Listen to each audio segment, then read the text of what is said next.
పరిగెత్తాలి. First release అయినోడు పవన్ కళ్యాణ్, సంతోష్ జీ దగ్గరికి, తేజస్వి సూర్య దగ్గరికి కర్ణాటక వెళ్ళి కూర్చుని పొత్తు పెట్టుకున్నాడు.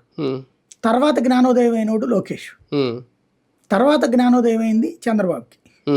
అది అయితే దీంట్లో ఒక చిన్న డౌట్, అది నా అవగాహన రాహిత్యం అయ్యి ఉండొచ్చు, కానీ దాదాపు ఒక 30-40 రోజుల వరకు ఢిల్లీలో కూర్చొని చంద్రబాబు గారు ఇక్కడ జైల్లో ఉన్నప్పుడు ఆయన కేంద్ర పెద్దలతో కూడా మాట్లాడారు, చాలా ప్రయత్నాలు చేశారని. లాయర్తో మాట్లాడి ఉండొచ్చు, వాళ్ళకి ఇన్పుట్స్ ఉండొచ్చు, అది ఇచ్చి ఉండొచ్చు, అది వేరే విషయం.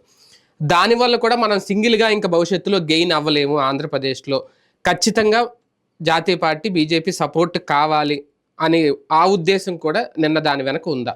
ఖచ్చితంగా. అంటే ఇక్కడ బేసిక్ ఒక ఫార్ములా మనం గ్రహించాలి. ఇదివరకు ఉమ్మడి రాష్ట్రం అంది 42 సీట్లు ఉన్నాయి. 42లో 35 గెలుచుకునేటటువంటి వాడు ఎవడైతే ఉంటాడో వాడికి కేంద్రంలో కూటమి ప్రభుత్వాలు కాబట్టి అక్కడ మనం చక్రాలు తిప్పగలుగుతాం. ఇప్పుడు విడిపోయిన రాష్ట్రం 25 సీట్లు, ఇక్కడ 25 ఎవడు గెలవడు.